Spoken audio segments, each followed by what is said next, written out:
ఎంతమందికి తెలుసు? తెలుగువారి గొప్పతనం ఎంతమందికి తెలుసండి?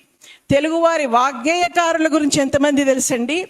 తెలుగులో రాసినటువంటి అద్భుతమైన కృతులని ఎక్కడ తమిళియన్స్ మలయాళీస్ పాడుతూ ఉంటారు, తెలుగు వాళ్ళకి అసలు కనీసం తెలియని కూడా తెలియదు త్యాగరాజు తెలుగులో రాశాడని. తెలుసా అండి చాలామందికి?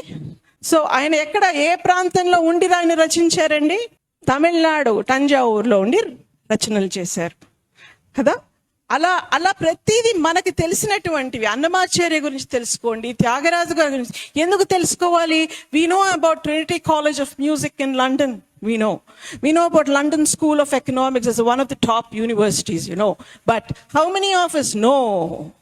How many of us really know that before the term economics was coined, there was a great person who wrote a great book called Arthashastra.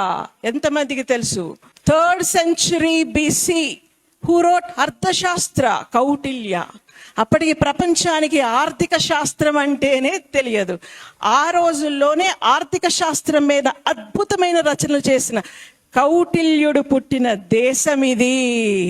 Be proud. ఎప్పుడైతే ఇది మనది, ఇది మన దేశం అనే భావన ఎప్పుడైతే ప్రతి భారతీయుల్లో జాగృతం అవుతుందో, ఈ భాష మూలాన, ఈ ప్రాంతం మూలాన ఈ విడదీయటం అనేది చాలా నీచమైనది. ఎంత ఏ దేశంలో, ఏ భారతదేశమే కాశ్మీర నుంచి కన్యాకుమారి దాకా ఎన్ని రాష్ట్రాలు ఉన్నా ప్రతి రాష్ట్రానికి ఒక ప్రత్యేకత ఉన్నది.